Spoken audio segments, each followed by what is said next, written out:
Yeah, check 2 1 2. That's Chase's domain.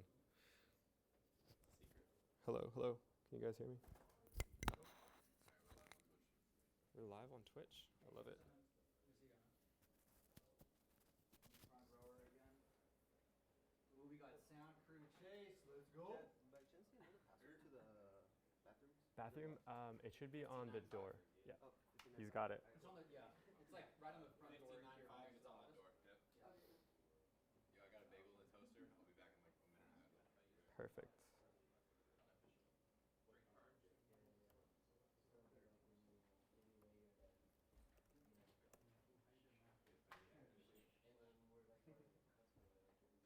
It's like Inception, huh? Ooh. Yeah, let's leave it up and see We are live. Can you guys hear me okay? It's hard to tell. Okay, perfect. James, we've got upgraded wireless mics today, so we can do stuff and talk. All right.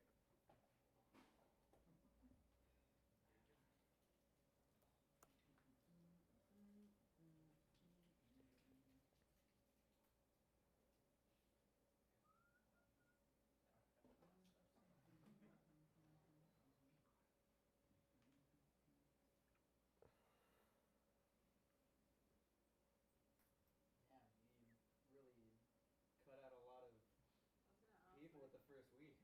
Wow. No, we have more chairs today, I think. I was like, damn, dude. No, week 2 is the tough week. You guys are in for a good one this one. Oh, okay, good. I'm just kidding. All right.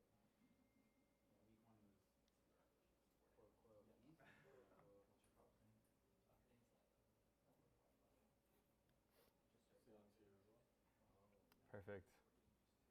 Hey, Sam. Just in time.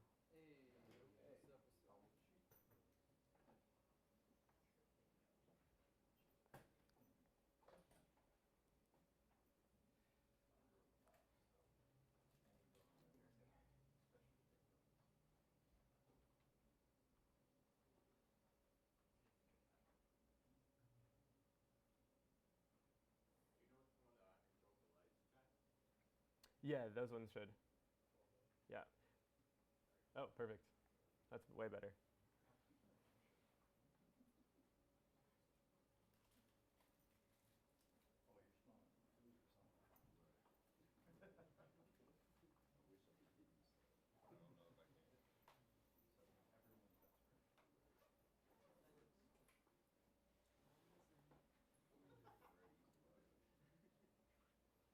All right, awesome. Let's get started. GM, everybody. How are we doing today? Good. Yeah? How was week 1? Yeah? Good stuff. A lot of cryptography. Cool. So I'll just kick off with today's schedule. I'll do some quick intro slides, kind of going over last week. We'll do some immediate questions / roadblocks. So if you guys have questions on the week 1 curriculum, that'll be a time to address them. And then from 10:30 to 10:45, maybe we'll go over, because there's quite a bit of submissions that said yes to the demo. We'll do student demos. And then we'll have our lead mentor, James, today. What's up, James? Let's give it up for James. He'll be doing week 2 slides. And from that point on, just like week 1, we'll do reverse classroom, where you guys can start working on week 2 or finish up any week 1 projects. So before I get started, just want to talk a little bit about ETH Denver and about the importance of hackathons. Just show of hands, who's going to ETH Denver this year? All right, so it's like 50% of the room. That's awesome. I would highly suggest thinking about going to ETH Denver or hackathon this year, especially after you finish this course, as you'll have the skill sets to really apply this stuff. And there's no better place than hackathons to really get networked in the community, apply your skill set, and if you're looking for Web3 jobs, it's literally the best place, because you're talking with people that work at these companies face to face. You're working through problems with them. They're getting an idea of how you think about things, how you problem solve, your critical thinking skills, and then you get to demo these projects. And so if you think about applying for jobs, right? You typically go to a website. There's a bunch of Web3 ones, but in general, there's like Indeed, there's Monster, LinkedIn Jobs, and you get placed in this pool, right? And you're just in this pool with everybody else, which makes it really hard for you to differentiate yourself, right? Maybe you've got a great resume, maybe you've got some good backgrounds, but at hackathons, you're literally face to face with these people, developer relations, developer advocates, potentially recruiters are there too. So it's quite literally the best place to kind of get an edge in looking for a Web3 job. With respect to ETH Denver, our team will be there. A lot of you will be here, and then the greater San Diego community is going to be there. So we're planning on doing a few events and trying to get us all together, hacking, winning, having fun. So highly recommend ETH Denver. The other thing I want to talk about is as you go through this course, Web3 is kind of this umbrella term. And as a developer, there's a lot of different verticals you can kind of place yourself in. So just a few, and you're kind of seeing this in the course material. There's front-end development, right, which is sort of the React and JavaScript that you're writing. There's back-end development, which is a Node.js Express server. There's DevOps and SRE. You won't really see much of this in this course, but this is all the things that happen on the background, right? So once you write a server, how do you actually host that? How do you create a production environment where you can load balance, where you can scale up servers if there's a lot of demand? There's protocol engineering, right? We can call this blockchain engineering. This is actually getting down into the weeds. And you'll see a lot of this in week 2, which is implementing data structures, understanding consensus mechanisms, implementing these sorts of things sort of at like that ground layer. And then there's Solidity development, which we haven't even covered yet. This will be weeks 4 through 7.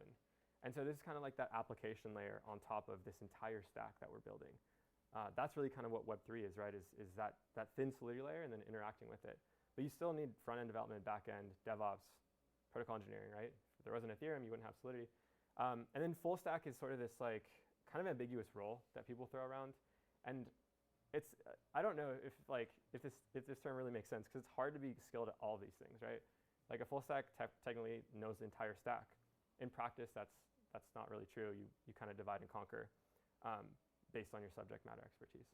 So I just want to bring this up as you're thinking about like what you're interested in most, because this course sort of goes through a lot of these different roles. Cool. So week 1 recap.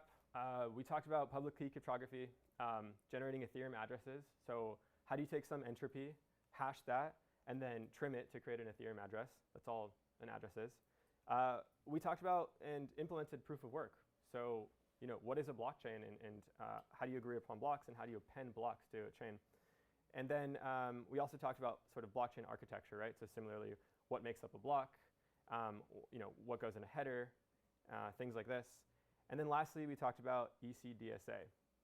Do you guys remember what that stands for? Wow. All right. Let's go, Bapic. 10 points. Awesome. All right. I only remember because it just sounded so fancy. Yeah. Amazing. Okay, cool. At this point, I kind of want to just open it up to questions for anyone. So anything that you guys might have not covered or the course didn't cover that you're still curious about, I'll try to answer them. Or we've got Cloud and James here if I can't answer them. Just kind of curious, when we were doing like kind of the signature stuff, there was like this recovery bit that kept on like popping up. Just some explanation if you guys know anything about that. Yeah, so it's part of the function parameters that you pass in. I think it's either a 0 or 1. I could be wrong.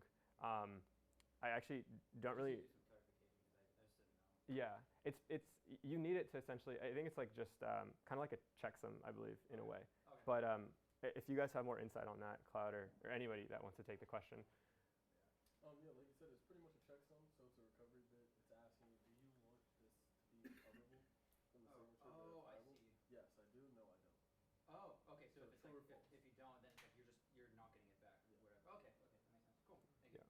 And so if it's false, you can't recover the public key? Yeah. Okay, Yeah. cool. That makes sense. Awesome. Any other questions? What's up, Oscar? This is just like a general question for the tutors. Like, in this first week, how challenging was it for you guys, and how did you expect this to do? Did you guys expect this to keep on going, and is it going to get easier, or is it going to get more challenging? How challenging was it for us? I mean, I think we something that I was able to, I mean, I don't, I don't really think that that's a fair question. I don't think it really matters how challenging it was. I think, like, for me, in truth, it took me a couple days to go through all the modules, right, and finish it, and then create a solution to the project. But a lot of things that I think some people get messed up when you're becoming a dev is it's just exposure that I've had to these things. It's not like I'm some giant big brain that just understood and grasped these concepts in immediate seconds. I've just been exposed to it, right? So I understand what to look for and how to build it and like ask the right questions. So if you've had no exposure, it could have been very challenging, right? Because you're getting thrown into the weeds. In terms of what we expected for you guys, there is no expectations. Again, this is a boot camp.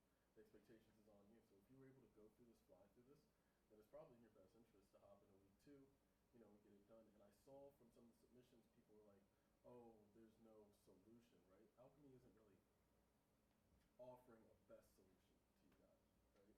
So you're getting to this project and you're like, well, how am I supposed to answer it? So that's why, as ETH SD, we kind of came up and said, well, this is what we're looking for out of this, because Alchemy is leaving it open-ended, because sometimes, right, if you're not working for a company, you're freelancing something, the person asking you to develop something isn't going to say, well, this is the best solution. They don't know. It's up to you as a creative developer to come up with the best solution that you can think of, right? So we said don't expose private keys to the server, right? And that's what we wanted to see from you guys. But in truth, as you continue down this path, it's open-ended always. Yeah. The grading rubrics, essentially, like Cloud said, is we've sort of taken the concepts that we feel are super important, and then also allowing you guys to kind of demo to see, you know, how you guys approached it, really walk through it from the student perspective, and then if you added some creative flair or something extra, you know, that's great, because all of these will be slightly different, especially when they're more open-ended. The grading criteria is really just to kind of align everyone, because it's nice to know what you're shooting for. You have a target, but obviously if you go above and beyond or you do things differently, like, that's totally cool. Yeah. Any other questions? Okay, cool.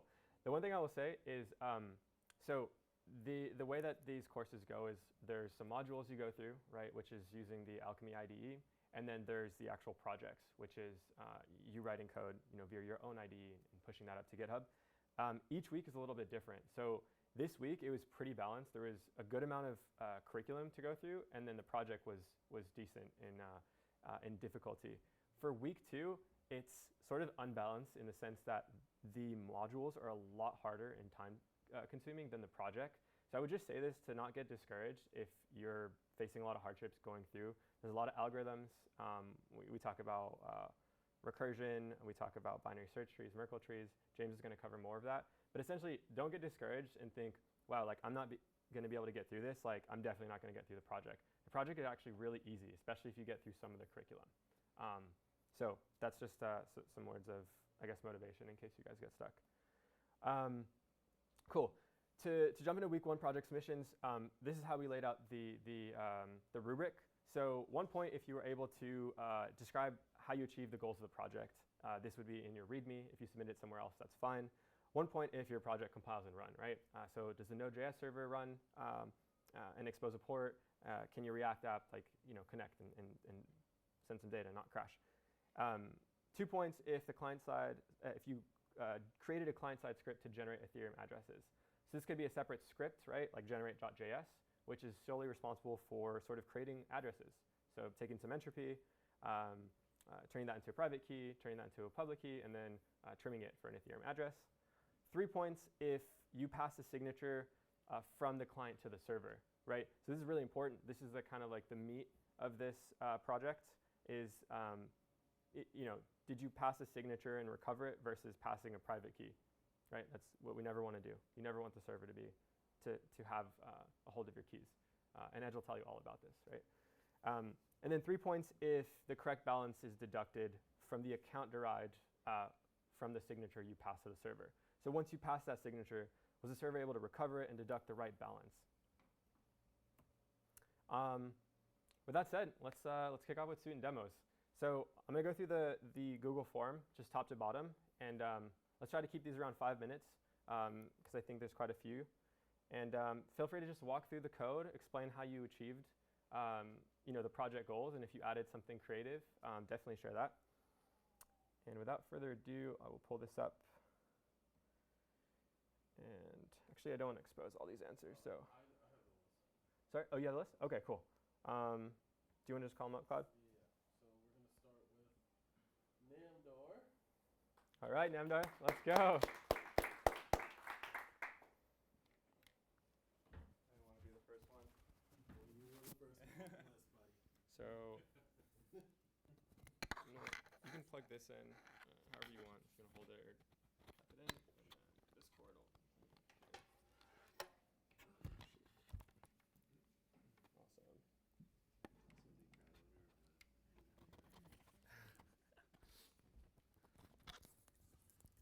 Hello?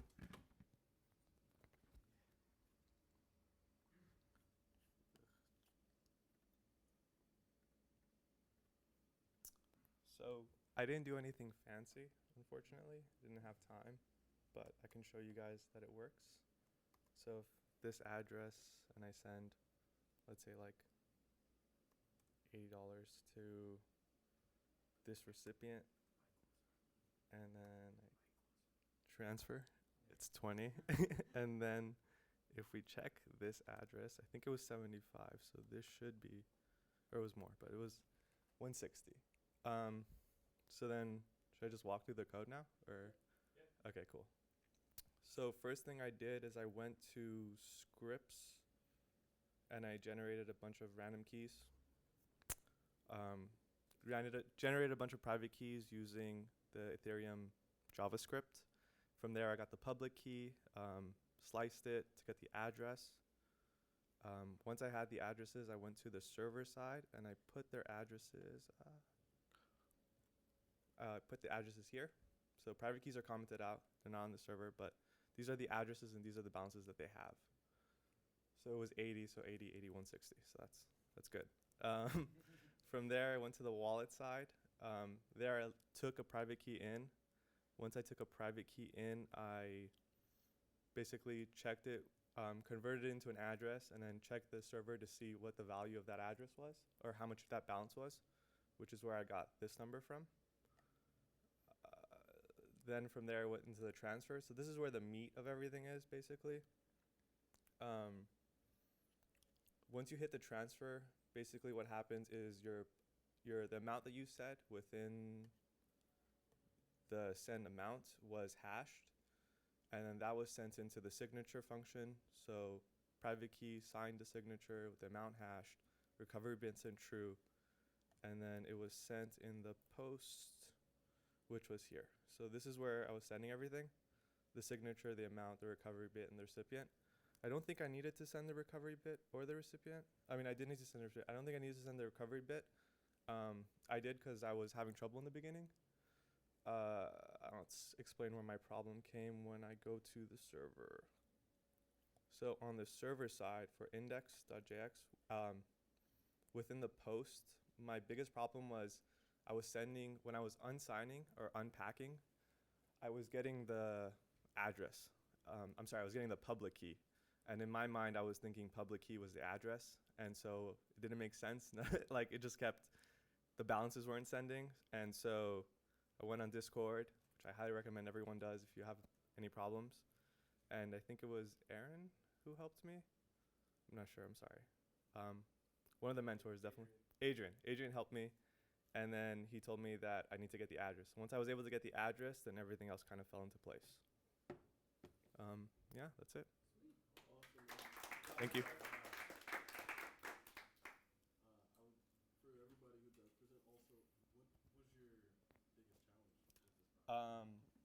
Biggest challenge was trying to figure out why when I sent the signature and when I was unsigning it or unpacking it, why it wasn't checking, like lowering the balance. Like it just said not enough funds.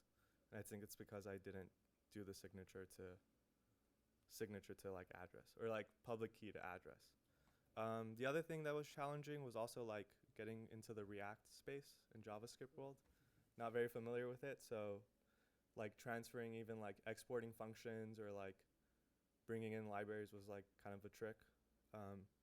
But yeah, once you kind of like get your foot on that, then a lot of it was like kind of done, honestly. So yeah. Thank you.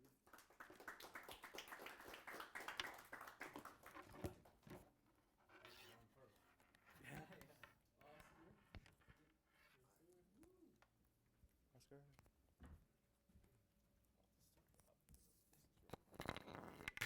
Oscar. I hope this connects.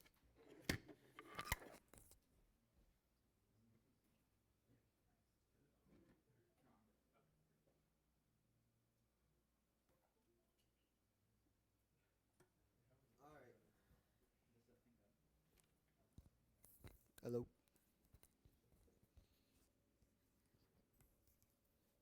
I'll just hold it. All right. So what I did was I was kind of thinking of it a little bit differently, and I was like, I wanted to confirm it in a sense, like that this private key is equal to this public key, but without like the server really knowing. So I just made it through the website, and so it just generates the private key, but it never saves it into the server. So it's just all on the website. So let me go to.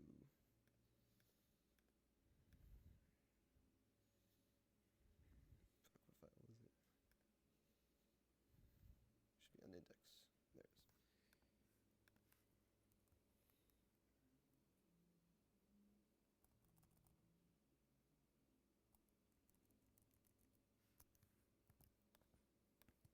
As you can see, it adds the balance, and then we can send like 22 bucks to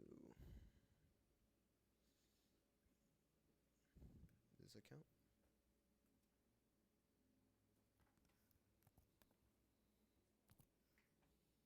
And then here, I just grab this private key.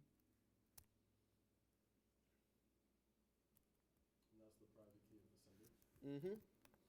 And then here, it also blurs it out, and it just shows you the last 5 digits at the very top. I kind of thought of that because of MetaMask. They just show you I think it's the first 4 digits and then the last 5 digits.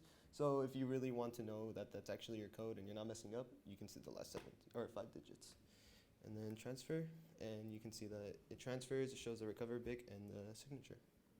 So yeah. What was your most challenging part of this? The most challenging part, I would say, so right now, I'm learning C as well at my school. So learning a little bit of JavaScript and then learning C was a little bit just difficult because I'm going through 2 different languages at once. And then as well, just like going through the concept of like how keys work, how all the system works, like that was just like challenging overall. But yeah. You want me to walk you through the code? Yep. All right. So I first started off with generated my keys. And then from there, I think we all did the same thing with the wallet, but instead of like going through the tutorial and doing the private key, I kind of just left it as wallet as it is. And then from there, I went to app, I added the private key, state, everything like that. Main, I didn't change anything. And then the transfer one, I added a message right here and then the hash message that can check for both, and then console log, and then the sig recovery bit, and then this looks through basically the signature and the recovery bit if it's right, and then this is like all that stuff on the website, and then here same thing, and yeah, it's all the website has. So yeah, that's basically it. It's not that like crazy interesting, but that's all my code.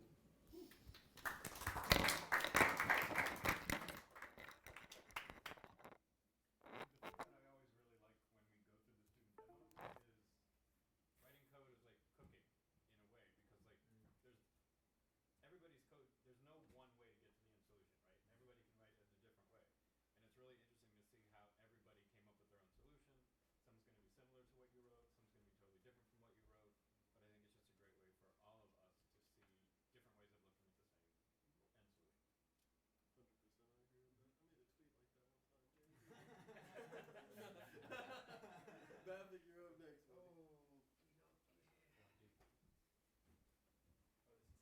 Let me see if this mic thing works. Is this there? Oh, there's a little clip. Should I use the clip? Test. Should I use the clip? Ooh, I'm gonna get fancy here, guys. I don't wanna like hold it. There we go. Can you guys hear me? Hello? And then let's make this work. Where is this cable? There's the cable, I think.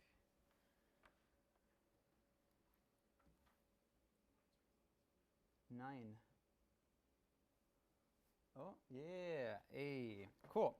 So I don't know about you guys, but I really hated the fact that I had to keep on copying and pasting the addresses and stuff.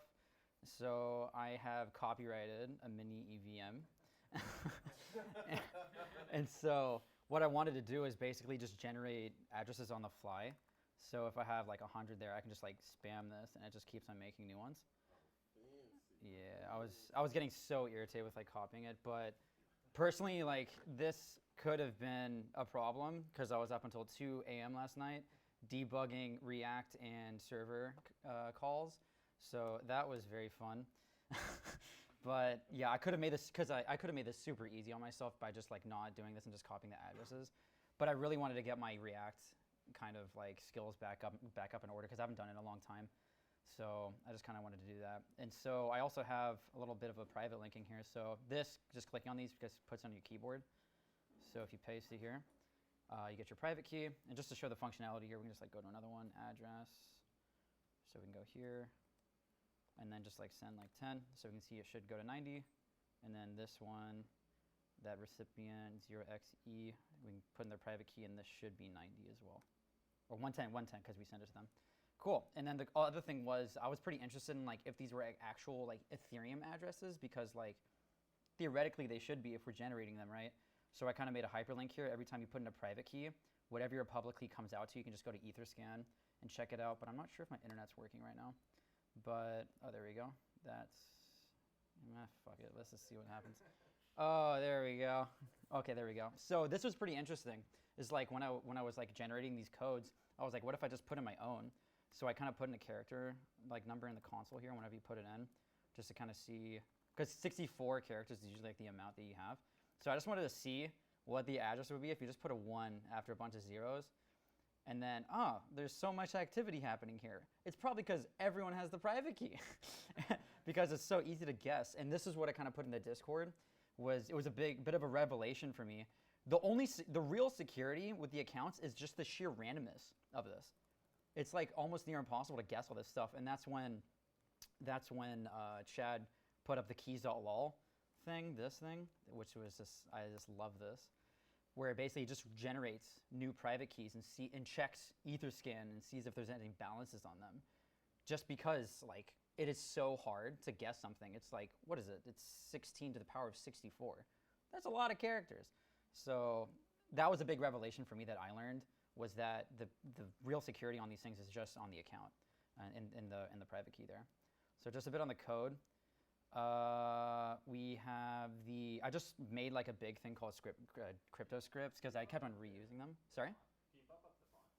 Oh yeah, for sure. Is that better? One more. Yeah, one more? There we go.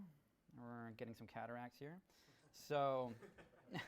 So basically, I just wanted to kind of reuse a bunch of these, like, because I kept on using these things. I wanted to just make them like more accessible.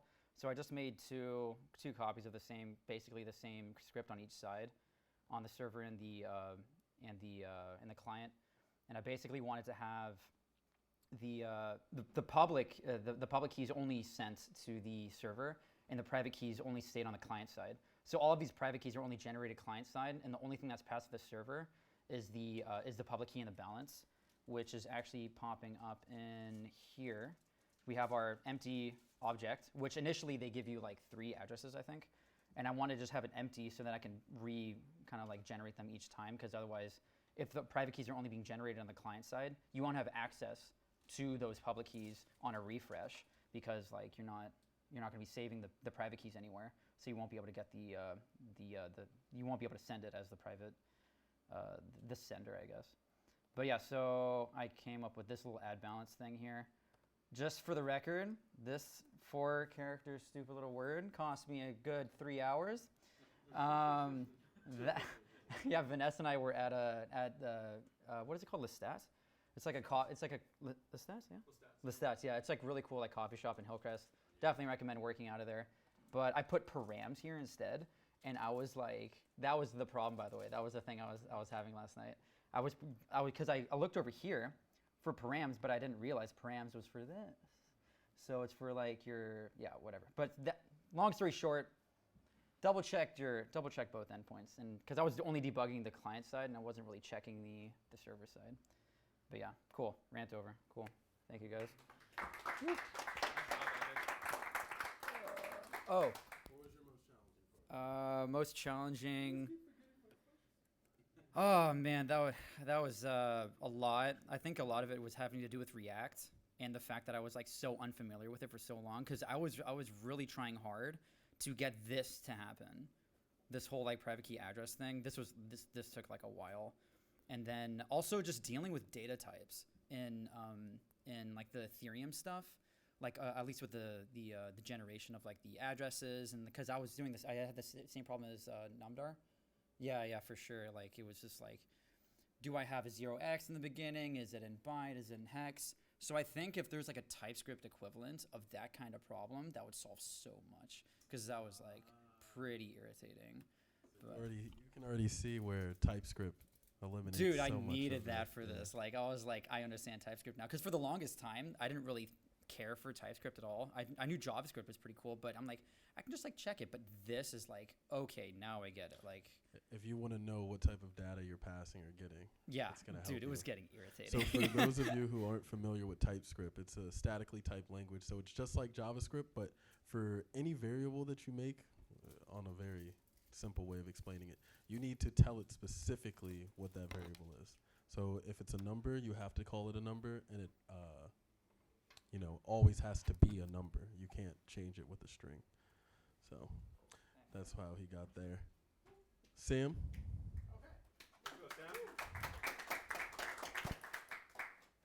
right. It's been a while since I presented. Let's see here. It's your home court, man. Yeah. I expect a 10 out of 10. Okay, so No less. all right, so I too was up to like 1 last night, but that's just because I hadn't saved everything till last minute. Okay. So let's put this on. Don't think I've ever wore one of these. Do I sound good? Yeah. All right, cool. All right, now I need to connect. Where's the connector? It should be on this side, on the left side. Okay. Right here. Sweet.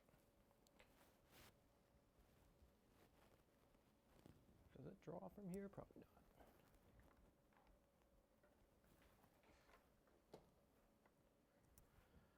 All right. Cool. I don't know what this is. Can I use my keyboard normally? Okay, good. So I don't need that. Don't know what that is, but get rid of it. Also gonna get rid of anything else there. Okay, so with a similar respect to what Bapic was saying, this is all kind of based on the generation of your entropy for the private key. So what I did do, so I didn't do anything fancy with like any EVM, unfortunately, but I did put some addresses here that are on the server that show a balance. And so I could say spend to this one, right? Let's say recipient is that, and I want to take $10, but it doesn't show anywhere a private key, right? Because when I hit send, it actually prompts for a secret, right? So there's no private key ever stored in memory except for this prompt, and then it gets thrown away as soon as the routine's done and the signature is done. So hello is actually the first one, first address here. So you'll see 90 came out, went to the 60 over to here. So that's cool. So this one's hello, this one's Ethereum, this one's world, right? So I can like send back and forth and all that. But those aren't very secure passphrase, right? So I created a generator locally where if I hit generate, hopefully this works, it will give me a secret phrase. See if anyone can remember this. Same razor requires new license, okay? So here's an address. I'll send 10 here from hello, and it'll pop up. Cool. Now, if I want to send, let's say 1 to the first address, actually, same razor requires new license. Guys got that? Okay. I'll generate a new one, and then hit address here, and I'll do 1, okay? What was the prompt? Requires what? New license. How do you spell license? Yeah, okay, let's see if this works. Requires. Not enough funds. Okay, requires, okay. Same razor requires new license. Is it cap sensitive? Period. Yes. Is that right? Oh my gosh. Yay! So I actually generated a mnemonic phrase, right? That's actually memorable, right? So how did I do that? Well, you know how I mentioned like ChatGPT last week? So this whole time, in the background, ChatGPT is running, and I have this other process, other server running, and you can see all the phrases. So it takes 5 words out of the mnemonic that it generates, spits that in ChatGPT and says, hey, generate an actual sentence, right? And then throws some like adjectives on stuff on top of it. So that's running on a separate server, which is technically not client-side, but you can run it client-side, hit enter. It will use 5 words, tell ChatGPT, hopefully, return something. I don't know. Probably not. Okay, crapped out, probably. It's probably because, oh, here we go. I don't know what's going on. Oh, it died. Okay. But I can run it again. I'll show you how it works. If you run this command, it will open up a browser, log in. Oh my god. You would have to, of course, say I'm not a robot because, you know, definitely not a robot. And then once it's running, it will minimize, and I can just hit enter. It takes 5 words, pass that in, hopefully within a certain amount of time, return something back and not crap out again. But that's what it's doing on the server side. It was working, now it's not. Come on. Rate limited, probably, yeah. This was probably one of my biggest challenges is rate limiting to answer your question ahead of time. Sam, quick question. Are you using an unofficial ChatGPT API? Yeah. Okay. Yeah, officially. Officially, unofficially. Yeah, 'cause Okay. It's not public, right? It is, it's actually on NPM. No way. Yeah, that whole little module was just an NPM, so I'll show you the code. Is it like Puppeteer or something? Or? Yeah, it's using Puppeteer. I'm a little annoyed that it actually like doesn't save your login because like every time you run the program, it has to like redo it, and that's kind of like where the spammy thing comes in, and then it catches you. I'm sure it's pretty intelligent on that. So what I had to do is like make it run in the background and then like hit a server. So hit it as a server. So here's the code. Let's kind of walk through client side. I wanted to go through a couple things. So I lifted a lot of the state up to just the app.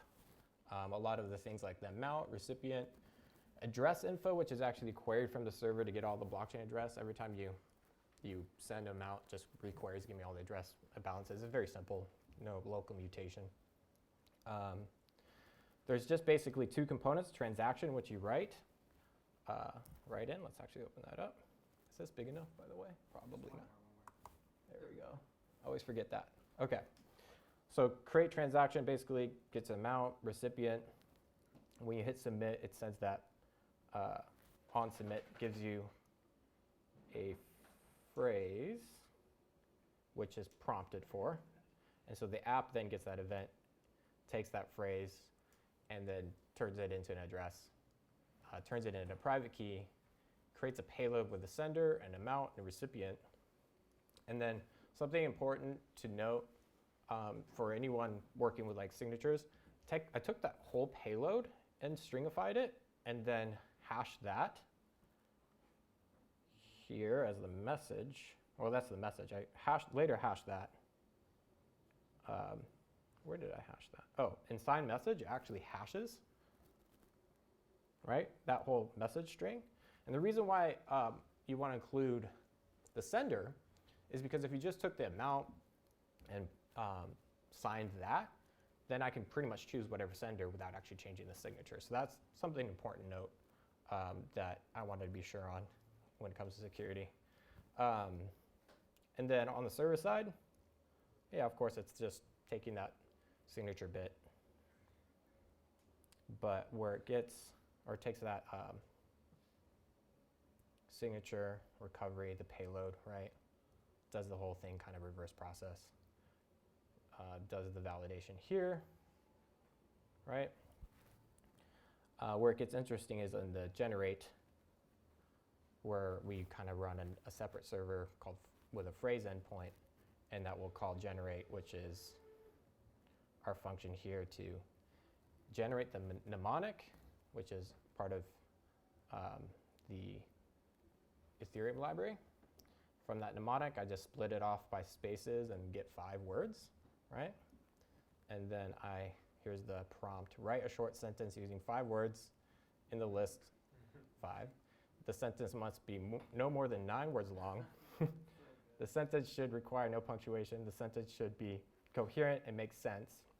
Add filler words to the sentence like un, the, a, etc. And add unique, random, and distinct adjectives to some nouns. So it goes beyond the randomness of BIP39, which is what mnemonics are based off of. Pass that in, and then I get a response back, and then that's what is returned to the server. So. Also here, you'll see on Sam's, he's also using TypeScript for his generation script. You Yes. want to explain a little bit of that to them? Yeah, so the reason why I'm using TypeScript for this function was because I was trying to move really quick, and I just copy and pasted their example on the ChatGPT NPM package README. And I didn't want to try to get it to work all in Node, because it turns out that the actual package was using imports, and Node is really finicky when you get with imports versus requires, which is like the common JS version. So I said, okay, it's running in TypeScript, so I'm just going to run it the way they say to run it, which is using this other package called TSX. So it's a command line tool that will compile and run the TypeScript. So I ended up just using that. In our package JSON, you can see generator is npx. npx is not like npm where you install a package, but it actually is go and grab that package, install it, and then run it, right? So it's like a global run. TSX, and then my TypeScript file. So yeah. Awesome, awesome.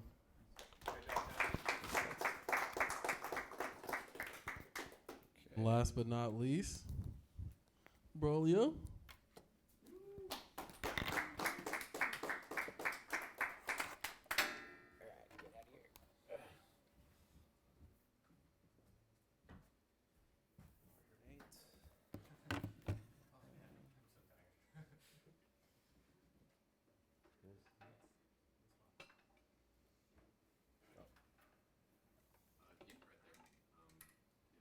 Oh, this one. Cool.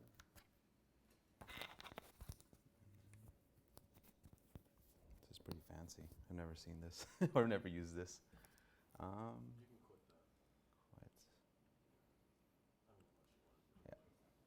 Cool. So mine's not super fancy, but let me just get it to show up here.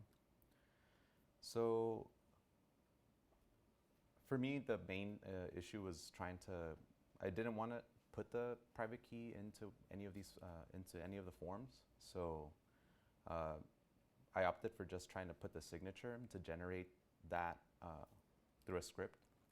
So if I go here, before that, I had a generator, like a test file that just generated addresses and private keys.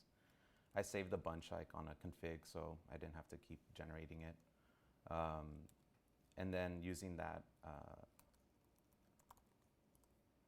using the private keys, I would just create a new signed message. So, for example, I would do this.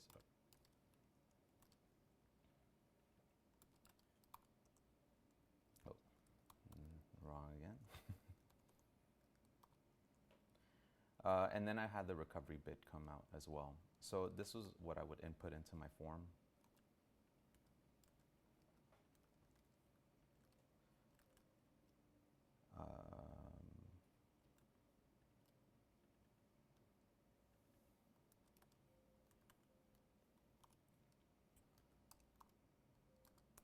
Yeah, my copy for some reason is always messed up, but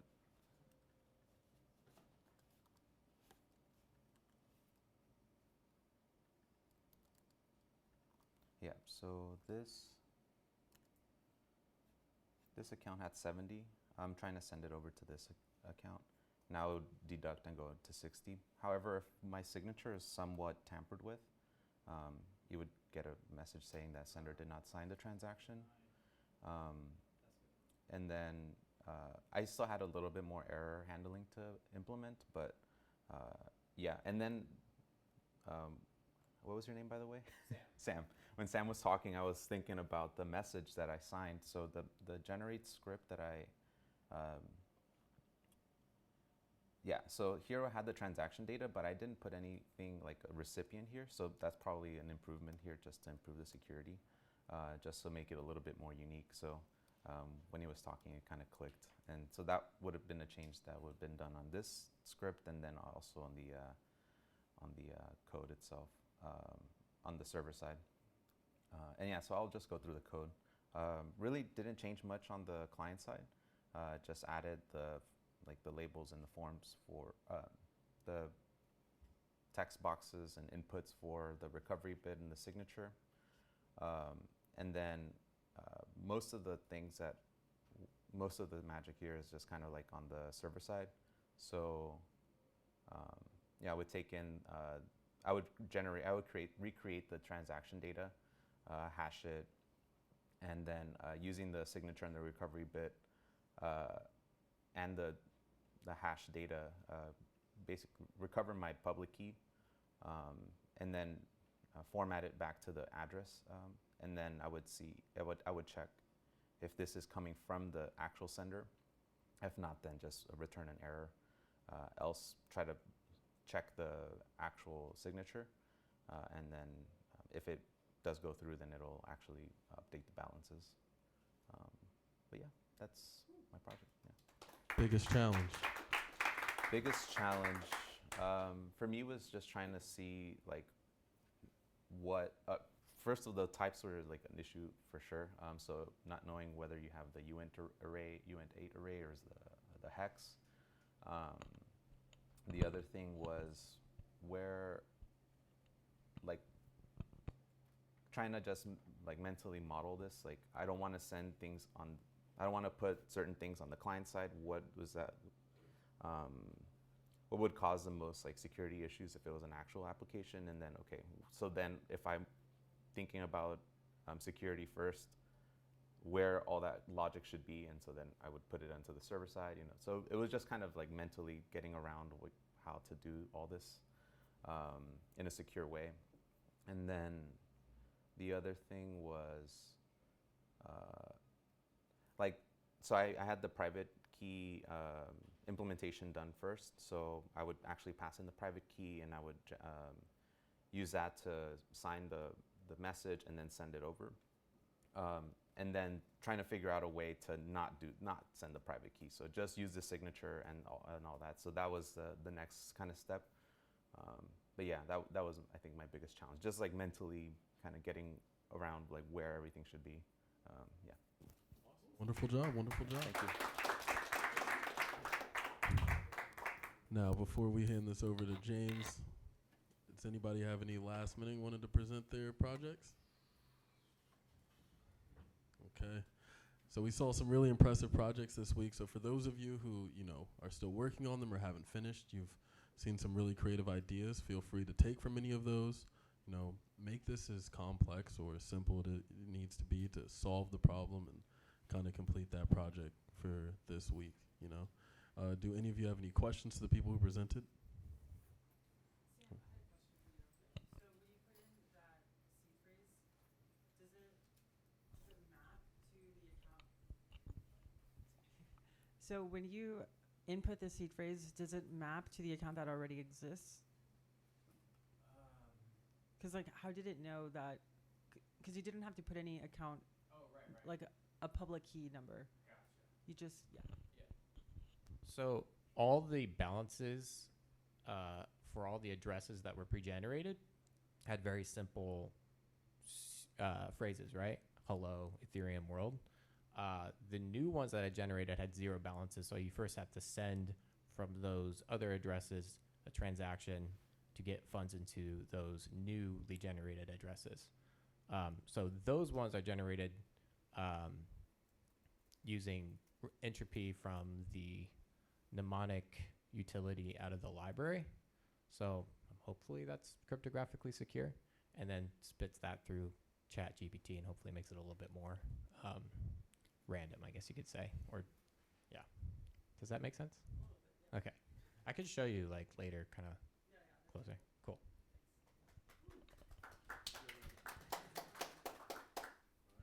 Well, James. Let's get up for James. I've not presented here before, so how do I get? There's the black wire. Yep.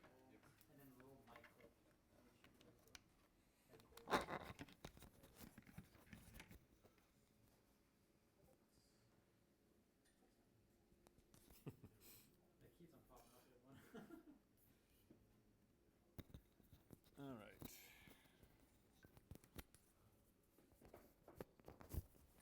All right, we good? All right. So, get rid of that. Okay, so welcome to week 2. So week 1, obviously you guys have gone through it. Week 1, for me personally, week 1 was just a lot of content. And you got through it. You know, you had to slug your way through it, but you got to it. For week 2, not gonna lie, week 2 is a tough week, right?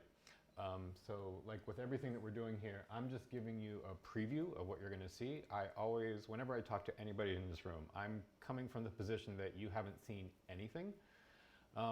And I would also remind all of you that depending on how challenging you found week 1, don't let that bother you in any way. Remember that you all have different levels of experience in this room. So on the software developer spectrum, right? Some of you have years of experience and it comes a little bit easier to you. Some of you perhaps are starting at day 1. So that's fine and that's cool and that's why we're all here. For week 2, we're going to cover, the module covers, there's basically 3 lessons. So keeping track of the blockchain user state, tree data structures, and the blockchain data storage, and then it's going to give you your assignment for this week. So I'm going to walk through a little bit of that right now. So when we head into keeping track of the blockchain user state, you're going to get into something called, we're going to get into UTXO. So we're covering the UTXO versus the account model. There's a little coding exercise so you can get some experience on how to code in the UTXO. And then there's a section on the UTXO locking and unlocking scripts. So if you've never heard of it and have no idea what the heck a UTXO is the unspent transaction output. So decentralized networks, right, like Bitcoin and Ethereum, need specific models for keeping track of the state of users. Bitcoin uses something called the UTXO model to keep track of user balances, and Ethereum, as you probably know, and other EVM chains use the account model to keep track of the user balances. The way that they give a very simple example in the curriculum, but one way to think about it is, so Ethereum, because it uses it as an account balance, it's kind of like going to your local bank, like going to Bank of America. So ETH, if the balance in your account is 20 cents, Ethereum sees that balance as just 20 cents. On the Bitcoin side of things, it actually sees 2 specific dimes. You're going to trace these transactions. It's like an NFT, actually. The curriculum is going to walk you through that. And then finally, each UTXO has a script associated with it. So scripts are basically, I'm reading from the slide, code that each UTXO stores, and it contains the conditions under how you can unlock that UTXO for further spending.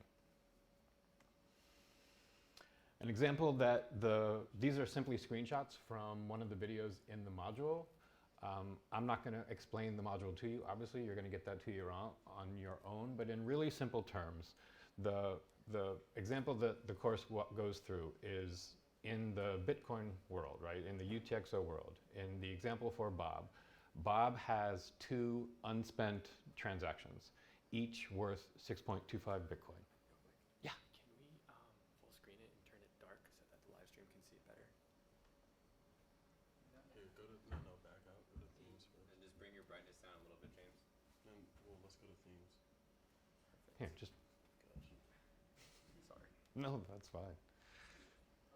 Just Perfect. Nice. All right. Thank you for the help.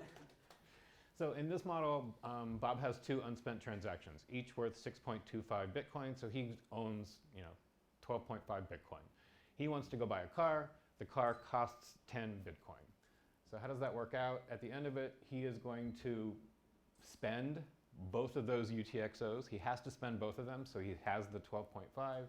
He's going to send 10 of the Bitcoin to the car dealership to pay for the car. That means he has 2.5 left over. 2 are going to go back into Bob's account as a new UTXO that is unspent, and 0.5 is going to go to the miners to pay for the transaction fees. Again, not expecting you to know any of this or understanding any of this at this point. It's just kind of giving you a little preview. So now we're going to get into tree data structures. Again, the course module is covering your basic structures. You will then build your own binary tree search. They're going to introduce you to Merkle trees, which is a big topic, and then you're going to practice writing some code on building some Merkle trees yourself. So, structures. Blockchains use transactions to change the state and keep track of user balances. What data structures are used to store all of this changing state data? Trees. Trees are a very efficient data structure for searching and sorted data because of the rules that they set. And in the curriculum, they're going to walk you through an introduction to these structures. You're going to learn about the different types of enforcements on the trees and what enforcements are, and a general vocabulary around all of this. So this is again, this is just a screenshot from one of the slides in the curriculum. But if I can walk you through just a preview of it, like you're going to learn that. Let's pretend that this final bottom layer is not there yet. So in a typical tree structure, in non-crypto terms, like this node would be the parent and these 2 would be the children. As far as enforcements goes, because this is a binary tree, the enforcement says each parent can have no more than 2 children in this example. Can you have a tree that has more than 2 children? Absolutely. But in this example, each parent can only have 2 children, and then this becomes a parent and it has 2 children as well. In the crypto terminology, this is going to be the root. As far as the tree terminology goes, this is the root, and these, if this layer wasn't there, these would be the leaves of that tree. As soon as these 2 nodes add children to them, as you add elements to the tree, the final nodes are what are known as the leaves. Again, the course walks you through all this. So let's pretend that we are trying to find the value of 10. In this top node, the key, you'll learn what a key is, but the key is the value and the key is 9. So if you're trying to find the value of 10, you're going to hit this node. And the way that it works is if the value of what you're searching for is, the nodes underneath it, if the value is less than 9, it's going to go to the left side of the tree. And if the value is greater than 9, it's going to go to the right side of the tree. And so as soon as you hit this and you know you're going over here, you wipe away this half of the tree already, and it really, really speeds up your search. So you're looking for 10, it hits 9, you know it goes over here, it's less than 12, so it's going to be here, and that's how you find the 10, more or less. Let me see. No, none of this one. Where did...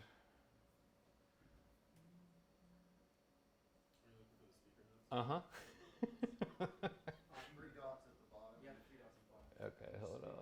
In the middle at the bottom? In the middle. Oh, I see. Yeah, right. Yeah, there. And then you just drag it up. Gotcha. Like so. There we go. Ta-da. Okay. So, and I believe after the lecture today, Chad is going to add a link to these slides somewhere on Discord, so you're going to have access to all of this afterwards.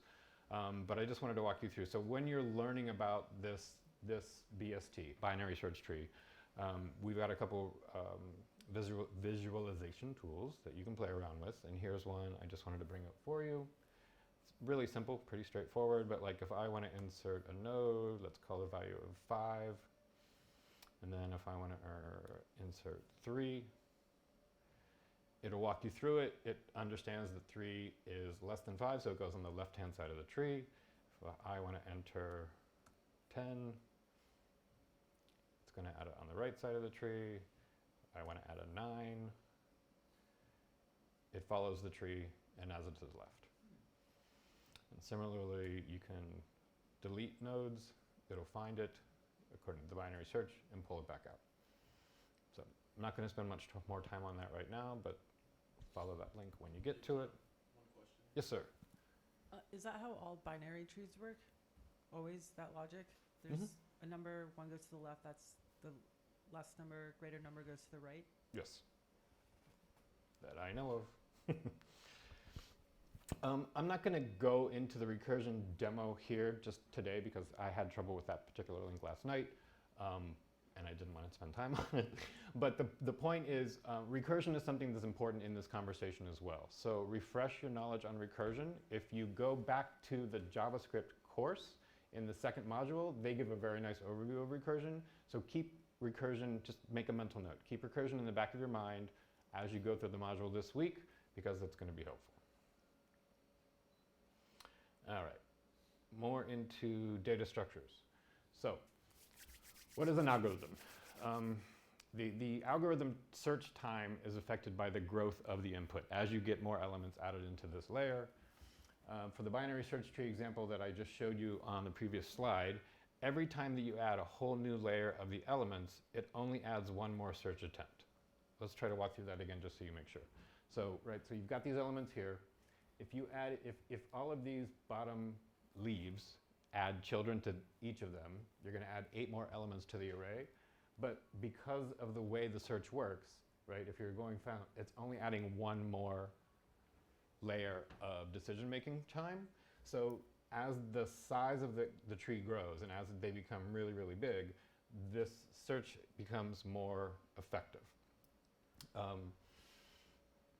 And again, it's because of the rules that it sets. Sorry. All right. So in this, again, screenshot from the course, the blue line is constant time moving to the right, but because the binary search tree is logarithmic, even though the elements grow linearly, the amount of time it requires to complete the search is logarithmic. And so you can see that it's there. I assume, maybe I shouldn't assume, but I assume that you've been exposed to, some of you have been exposed to big O notation over time. So big O notation is telling you how fast the actual algorithm is. I've included a link to a little more information on it if you want to go further. Do you have to know big O notation for this particular course? No, it's not required, but it's a really good foundation for you to understand as you continue onto this journey.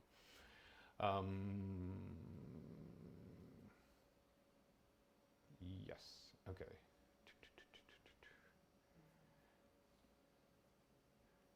So, big O notation tells you how fast the algorithm is. I think I already covered this, right? Yeah. Simple search needs to, all right, so if you're going through a regular search, like if you're a human, right? I think the example in the course or one of the videos that I saw is like if you're a baby and you have a room full of toys that you would want to decide that you want to play with, how do you do that? The baby will go to each toy one at a time and figure out which one they want to find. Whereas the binary search tree, as you already saw, kind of cuts that time in half with each layer that down you go. Big O notation doesn't tell you the speed in the seconds, but it lets you compare the number of operations, and it tells you how fast the algorithm grows. So in this example, right, so simple search or linear search, if you have 100 elements, it might take 100 milliseconds. Binary search, fraction of that. You bump that up to 10,000 elements, it takes a little bit more, it takes a lot more time. Thank you.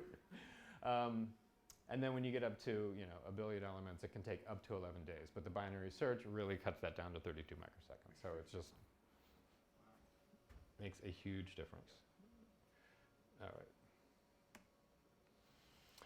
On to Merkle trees. So a Merkle tree is a data structure that allows us to make efficient verifications that the data belongs in a larger set of data. A A Merkle tree is a collection of hashes reduced to a single hash. So in this example on the left, you can see, so at the bottom of this tree, we've got 8 leaves, A through H. And each of those may contain a humongous data set behind it. So you're gonna hash A and get a hash for A. You're gonna get a hash for B, but then you concatenate both of those hashes together and you'll get the AB hash on the layer above, right?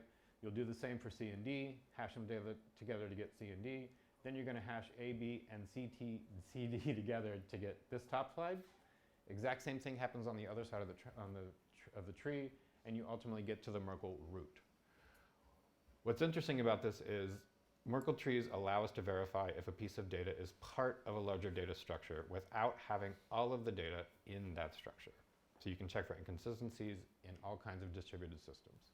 In this one, you can see that if you only had, like if you didn't have access to, if you only had access to E and F, you can still get back to the Merkle root as long as you have, let's pretend you only have, that you're trying to get E. As long as you have F, GH, and ABCD, you can still hash back to that final thing. Yep. When you concatenate A and B, do you rehash? You're taking the hash of A and the hash of B and hashing them together to get a new hash, which is... So you do rehash. Okay. Yep, yep. And then to the point about not having all of the data, sorry, no, that was not having all of the data. And then if somebody wants to go in and try to change the data originally, you're going to run into a problem, because if you had a bad actor who was trying to replace E with M, for example, it's going to create new hashes all the way up, but this hash is not going to match this hash that's compared in all of the nodes on the network, and so it becomes really challenging. I just want to make sure I don't have... Sorry. I torture you with my links.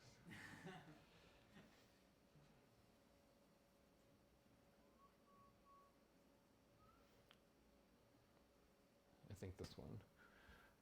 Okay, so this was an interesting thing. So, I mean, I'll read the copy to you because it's kind of small. So Merkle trees are used, right, in distributed and peer-to-peer systems for data verification. If you wanted to check a file, if you wanted to check if a file is the same everywhere, and nobody has tampered with its contents, we use Merkle trees. Instead of sending the entire file from point A to point B and comparing it with a copy of it, you can send the hash of the file from A to B. This hash is then checked against the Merkle tree root, and if they match, we can ensure that the file is not modified in any way. In this demo, all of this stuff in the top is your copy. And let's say that I want to break it into 10 chunks and build the tree. Chunks being the number of nodes at the bottom here. So it reads all of this content, does all the hashes, and this is what they look like down here. So you're hashing the first of the 10 chunks, and you get this hash. Like, let's pretend that this represents the first of the 10 chunks. And if this represents the second of the 10 chunks. That's how they get hashed down here. And then they hash them together up here. These two get hashed up here, and then this is the root. So what's going to happen is if I change this M to N, if I try to change it and I construct a tree, you're going to get a different hash here. And if I go back to the original, it's the same root that's here. Quick question. Yep. Curious on the right-hand side of the tree, because is it looking all weird and funky because it's not a power of 2, like 10? I mean this line right here? Yeah. Is it because the number of chunks you're splitting up to, like 10 is not like... Yeah, so let me show you one other way to do this. Let's say that I just make it 8. Yeah, perfect. There you go. Okay, makes sense. Cool.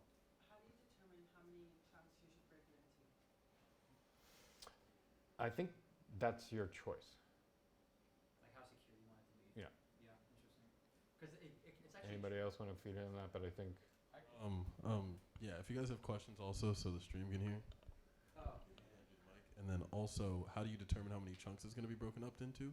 Would be probably dependent on how much data you had. So it's kind of awkward when you're looking at something like a piece of text, right? Because it's going to just break down that text into what you want.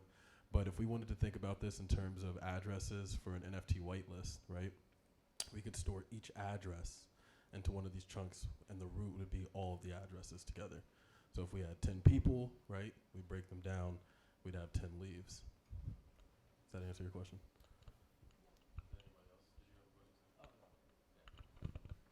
All right, so following on that, Chad, earlier in the week, Chad and I were talking about the slides for this week, and I think it was Chad that had this example. I am not going to walk through this entire demo, but I just wanted to show you that when you get the slides and when you get the link, this is another place for you to walk through, because this is a really good example, I think. And it shows you how, so it helps you understand Merkle trees by making an NFT minting whitelist. So like Cloud was saying, in this example, right, so you're learning, you know, how the hashing works. But they were saying, let me where to get down to it, and then it gives you the code, and that's fine. But for if you have 3 users in the community, right, Alice, Bob, and Carol, depending on their contribution, you know, one might be able to mint 2 NFTs, another one might be able to mint 6 NFTs, another one might be able to a different amount. All of that data, you don't want to store that on chain. You don't want to, because it's going to be really expensive, and you don't need to. And so you can hash all of this down and just store the Merkle root on the chain. So take some time, walk through the demo. If you have any questions, find us. But this is another nice way to explain the trees. Good? All right. And then I think this is another visualization, but I don't think I'm going to, yeah, it's just another example. There are, as you're learning these different concepts, and if you're struggling with any of it, and sort of stating the obvious, but just Google visualizations to help you understand some of this. All of you learn differently. We all learn very differently. A visualization tool that might help me might not help Chad, and vice versa. So we give you a few to start that search. If it doesn't work for you, Google and find another one. If you can't find one that works for you, ask each other, ask me, ask on Discord. We'll find one. We want to make sure you understand the concepts, but it's going to take some time to dive through all of this. All right. So that's it for the intro. Okay. I don't think I'm trying to make this bigger so Cloud doesn't yell at me. All right. Then the third lesson, if you will, within the Web 2 module, we get into Merkle trees in blockchain, Ethereum trees, tries. You're going to learn a lot about trees and tries, and you're going to go through code practicing it, and then like the normal structure, you're going to have supplemental reading at the end. So in simple terms, why are we using Merkle trees in blockchain in general? Let's talk about Bitcoin for a second. Merkle trees are used to store every transaction mined on the Bitcoin network in an efficient way. You know, hopefully, basically, how a Bitcoin block is constructed and all the data that goes into it. Purpose behind using the Merkle trees is to commit a lot of data elements, transactions in the Bitcoin example, but to keep it as small as possible. I think I said this already, given the nature of the usage. So you want to keep the blockchain size from becoming bloated, which means more people can support the full node, which helps when you're decentralized with the decentralization.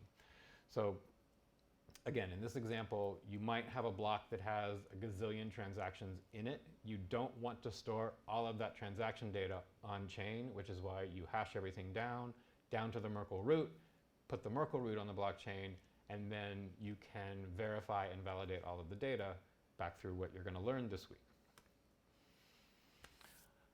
Ethereum. So Ethereum also uses Merkle trees, but since Ethereum is very different, it uses one other important data tree structure that you may have heard about, Patricia Merkle trees. We're going to get more to that on the next slide. And Bitcoin's architecture is simple, right? It's a ledger that keeps track of transactions using the UTXO model that you're going to learn about, but Ethereum keeps track of a larger amount of state data, so the block architecture looks totally different. I'm not going to walk through this in detail today because you're going to get that in the course, but you're going to see that the Ethereum block structure contains things like the state root, the transaction root, the receipt root, and you're going to walk through all of those in a little bit. But just, I mean, for today, just remember that blockchain and Ethereum are totally different. Their blocks look different, and you need to get familiar with all of these concepts when you get into it. So, Patricia Merkle trees, PMTs. Ethereum makes use of a data structure called a radix trie. It's also referred to as a Patricia trie or a radix tree, and it combines this data structure with a Merkle tree to create something called a Patricia Merkle trie. There's a lot of trees and a lot of tries in this week's curriculum. It can be a little bit overwhelming, it can be a little bit confusing. Just plow through it, watch it again, ask questions. I promise you, it's a little much the very first time you're exposed to it. So again, Patricia Merkle trees on steroids. They're super efficient for verification needs, but it's also efficient when you need to edit that data. If you want to know what the algorithm, what the acronym of Patricia stands for, practical algorithm to retrieve information coded in alphanumeric. The images that I've put on this screen, again, screen grabs from various parts of the videos or the slides in the curriculum, but this top one up here is kind of your first example of a Patricia tree. It all involves around strings. And you don't really need to see the detail, like you don't need to go crazy, but you can see 3 strings. They share the prefix of N and O, but you ultimately can arrive at different strings. So you've got the word note, you've got the word nose, you've got the word nothing. So note and nothing share the prefix of NOT, the rest share the prefix of just NO. You're going to learn a lot more about that when you get into the curriculum. And then just like I had shown on,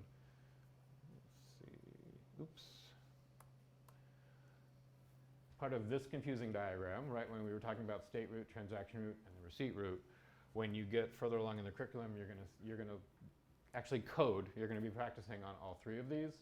And this image, when you see it again in the curriculum, is sort of going to tie it all up together on how it ties into the Ethereum block. Let me just stop for 1 second to make sure I didn't have any. I don't think I had any links on these. No, we're good. Okay. All right, and then that's it. So those are the 3 modules from a top level of what you're going to be exposed to this week. Then you're going to get dumped into the assignment. The assignment is you're going to build a Merkle gift list, but you only get the names on the list. You can read here what you're going to be up to, but I think it's a nice assignment once you get through all of this. And then, like always, there's a recap at the end. I wanted to put in just a few resources for you to think about as we go through this. So you've heard us talk about the Discord channel a little bit already today. I want to reinforce, use it, right? Whenever you have questions, use it. Personally, I really expected to see many more questions in the Discord for the first week. I'm not disappointed. I don't really care, I'm not judging you on quantity. But just know that it should be a really great resource for you, right? Because when you're stuck somewhere, right, the basic loop that I go through, right, when you get stuck somewhere, if you don't understand the content, you're going to watch it again, you're going to watch the videos again, you might watch them 3 or 4 times. If you still don't understand it, you're going to go to the additional links that are provided in their curriculum. If you're still stuck, you're going to talk to each other among yourselves because you have different experiences. Then you hit us up as mentors on these weekend sessions. But the Discord place is a great place where you can just ask a question and get a fairly quick reply, right? I mean, we're on Discord all day pretty much anyway. We should be able to answer your question the same day or the next day. We just don't want you to get stuck. Also remember, there are no stupid questions. If any of you are still feeling any of that, let all of those emotions go. Again, we're here to learn together. Nobody's judging anybody. We just want you to understand and have some fun and learn something. The Alchemy University Discord, I don't know if you guys are spending any time on there as well, but in addition to the ETH SD Discord where you can talk to the mentors and everything directly, they have a really robust Discord server. And it's not organized by module, I don't think, but they've got different channels and different forums where anybody enrolled in Alchemy University is participating. So again, my point is you have many, many resources available to you. Take advantage of them. The third bullet point is something silly, but not sure if any of you are aware of it. I'm not sure what your schedules are, but every Tuesday and Thursday, there's a really, really fast quiz on the University Discord. And it's just, literally, I think it's a 5-minute thing, but it's live, and you compete with the other students that are on the Discord at that time. very simple quiz questions, but help further your education. For the videos, there is a student project review channel. If you haven't seen it yet, I included a link to week 1, which is a review of the project that you guys did today. For any of you in the room that haven't completed that project yet, and even if you don't get through it, I mean, we're trying to get you through it today, but because you can go at your own pace somewhat, this particular link does a nice recap, and it's the Alchemy University team, and they have a couple student demos where they present it as well, and they cover some of the concepts. So again, more resources trying to point you in the right direction. I'm going to put the link for the recap of the second week when I find it. I couldn't grab it last night. And then there are lots of other places where you can find help, right? So this Francesco guy, I don't know him, but he's kind of crazy for me. He did a 12-hour live stream where he covered all of the JavaScript course and the first 2 modules of the Ethereum course. He didn't actually code through the challenge itself, but he coded through all of the other lessons. So again, depending on your learning styles, maybe that's helpful for you. And he has a second video that covers modules 3 through the end of the course, which I'll also add to the slide after today. And with that, that's it for today.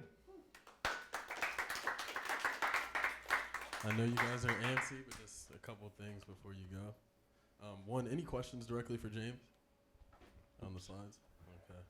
Well, before we break out, I do want to urge that this week has a lot of really good foundational information. Take your time with it, learn it.